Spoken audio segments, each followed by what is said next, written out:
Kakinada parliament నియోజకవర్గంలో పారిశ్రామిక అభివృద్ధితో పాటు ఆదర్శ పార్లమెంటుగా తీర్చిదిద్దడమే కాకుండా నిరుద్యోగ యువతీయువకులకు ఉద్యోగ అవకాశాలతో పాటు 400 గ్రామాలను దత్తత తీసుకుని అభివృద్ధి చేయడం జరుగుతుందని కాకినాడ పార్లమెంటు వైఎస్ఆర్సీపీ అభ్యర్థి చల్మలశెట్టి సునీల్ కాకినాడ పార్లమెంటు నియోజకవర్గ ప్రజలకు హామీల వర్షం కురిపించారు.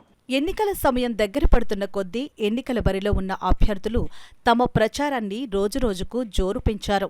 అందులో భాగంగానే కాకినాడ జిల్లా కాకినాడ రూరల్ నియోజకవర్గం మండల కేంద్రం కరప గ్రామంలో కాకినాడ రూరల్ వైఎస్ఆర్సీపీ అసెంబ్లీ అభ్యర్థి కురసాల కన్నబాబు, కాకినాడ వైఎస్ఆర్సీపీ పార్లమెంట్ అభ్యర్థి చల్మలశెట్టి సునీల్ ప్రచార వాహనంపై ఎన్నికల ప్రచారం చేపట్టారు.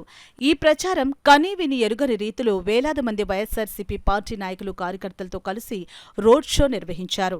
ఈ ప్రచారం ముందుగా చిరంజీవి కళ్యాణ మండపం వద్ద గల డాక్టర్ బిఆర్ అంబేద్కర్ విగ్రహానికి పూలమాలలు వేసి ఘనంగా నివాళులర్పించి సర్వీస్ తోట, నేలయ్య తోట, కొత్తపేట మీదుగా మెయిన్ రోడ్డుకి చేరుకుని మెయిన్ రోడ్లో భారీ బహిరంగ సభ నిర్వహించారు.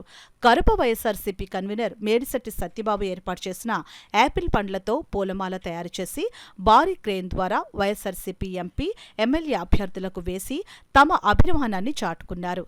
ఈ సందర్భంగా కాకినాడ రూరల్ వైఎస్ఆర్సీపీ అసెంబ్లీ అభ్యర్థి కురసాల కన్నబాబు మాట్లాడుతూ వైఎస్ఆర్ కాంగ్రెస్ పార్టీ కుల పార్టీ కాదని జగన్మోహన్ రెడ్డి అందరివాడు అని, కరప మండల ప్రజలు అందరూ నన్ను గుండెల్లో పెట్టుకుని చూసుకున్నారని, వారి అభిమానాన్ని నేను ఎన్నడూ మరువలేనని అన్నారు. కాకినాడ పార్లమెంట్ అభ్యర్థి చల్మలశెట్టి సునీల్ మాట్లాడుతూ ప్రతి కార్యకర్త ఈ 4 రోజులు సైనికుల్లా పనిచేసి నన్ను కన్నబాబుని గెలిపించాలని అన్నారు. అలాగే కాకినాడ పార్లమెంట్ నియోజకవర్గం అభివృద్ధి కోసం నా సొంత మేనిఫెస్టో 4 అంశాలతో మరింత అభివృద్ధి పరచడం జరుగుతుందని అన్నారు. జెడ్పీటీసీ సభ్యులు యాళ్ల సుబ్బారావు మాట్లాడుతూ కరప మండల రైతాంగానికి రైతు సంక్షేమమే ధ్యేయంగా తన సొంత నిధులతో సాగునీరు ఎద్దడి లేకుండా చేశారని అన్నారు. విజయ్ గోపాల్ మాట్లాడుతూ మీరంతా ఒక్కసారి ఆలోచించి ఓటు వేయాలని అన్నారు. అనంతరం కరప మెరక వీధి, పల్లపు వీధి మీదుగా సీతంపోటు, నక్కవారిపేట, రామకంచినగర్, పేపకాయలపాలెం వరకు రోడ్ షో ద్వారా ప్రచారం నిర్వహించారు. ఈ ప్రచారంలో వైఎస్ఆర్సీపీ పార్టీ నాయకులు, కార్యకర్తలు, మహిళలు అడుగడుగునా భారీ గజమాలలు, మంగళహారతులతో ఘనస్వాగతం పలికారు. ఈ కార్యక్రమంలో ఎంపీపీ పెంకే శ్రీలక్ష్మి సత్యబాబు, గ్రామ సర్పంచ్ సాదే ఆశాజ్యోతి కుమార్, సొసైటీ అధ్యక్షులు Nakka Veerabhadrarao, vice MPP Patnedi Bheemanna, Gonaseenu, Nakka Satyababu, anchor Shyamala, Tummalapalli Chandu అధిక సంఖ్యలో వైఎస్ఆర్సీపీ నాయకులు, కార్యకర్తలు పాల్గొని ఫ్యాన్ గుర్తుకే ఓట్లు వేసి అత్యధిక మెజార్టీతో గెలిపించాలని ప్రజలను కోరారు. అభివృద్ధి పనుల కోసం ఖర్చు పెట్టాం. ఈ నియోజకవర్గంలో 2 ఏళ్లు కరోనా పోతే కేవలం 3 ఏళ్లలో ఇదంతా ముఖ్యమంత్రి గారి ఆశీస్సులు, ఇక్కడున్న నాయకులు, కార్యకర్తలు అందరి సహకారం, టీం వర్క్ అని నేను ప్రకటిస్తున్నా. ఈ నియోజకవర్గంలో సుమారు 125 ఆలయాలు కట్టాం,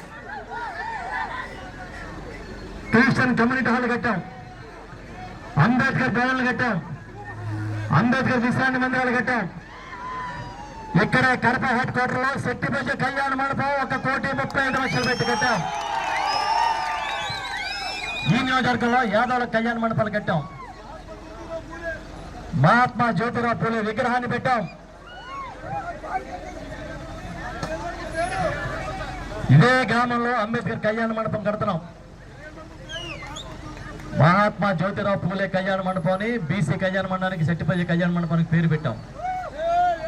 ఇవి కాకుండా రాజకీయాలు, నాయి బ్రాహ్మణులు, విశ్వ బ్రాహ్మణులు లాంటి చిన్న చిన్న సంఖ్య తక్కువ ఉన్న కులాలకు కూడా కళ్యాణ మండపాలు, కమ్యూనిటీ హాల్ కట్టాం. అంతెందుకు కడపలో తోలుబొమ్మలాట ఆడుకునే ఒక 40-50 కుటుంబాలు ఉంటే వాళ్ళ కోసం కళ్యాణ మండపం కట్టాలని మన నాయకులు మేడిశెట్టి సత్యబాబు గారు, ఇతర పెద్దలు, భాస్కర్ గారు లాంటి వాళ్ళు పట్టుబడితే వాళ్ళకు కూడా కట్టాం. ఈ పార్టీ ఒక కుల పార్టీ కాదు. వైఎస్ఆర్ పార్టీ అంటే జగన్ అంటే ఒక వ్యక్తి కాదు, జగన్ అందరి వాడు. ఈ పార్టీ అందరి పార్టీ. తమ ముఖ్యమంత్రి వైఎస్ జగన్మోహన్ రెడ్డి గారు గొప్ప సంక్షేమ అభివృద్ధి పరిపాలన అందించారు. భారతదేశంలో ఏ ముఖ్యమంత్రి చేయని విధంగా గొప్ప సంక్షేమ అభివృద్ధి పరిపాలన ఇచ్చారు జగన్మోహన్ రెడ్డి గారు. ఎందుకంటే 2019లో మన రాష్ట్రంలో ఉన్న పరిస్థితులను కూడా తెలుసుకుని మీరందరూ కూడా గుర్తు చేసుకోవాలి. ఆ రోజున కరోనా వచ్చిన సమయంలో ఒక వాలంటీర్ వ్యవస్థ తీసుకొచ్చి ఏ విధంగా ప్రతి కుటుంబాన్ని ఆదుకున్నారో కూడా మీరందరూ కూడా గుర్తు చేసుకోవాలమ్మా.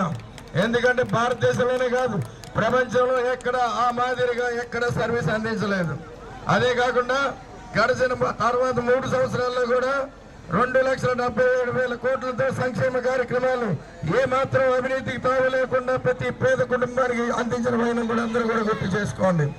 ఈ రోజు అలాంటి ముఖ్యమంత్రిని ఆదర్శంగా తీసుకుని నేను పుట్టి పెరిగిన ఈ కాకినాడ ప్రాంతంలో నేను కూడా ఒక ఆలోచనలు చేసి ఎప్పటి నుంచో చేస్తున్న ఆలోచనలతో రేపు ఎన్నికలను ఉద్దేశించి 4 అంశాలతో నేను కూడా ఒక మేనిఫెస్టోని చేయడం జరిగిందని చెప్పి కూడా ఈ మేనిఫెస్టోలో 4 అంశాలని కూడా మీ అందరి ముందు ప్రమాణం చేసి చెప్తున్నాను.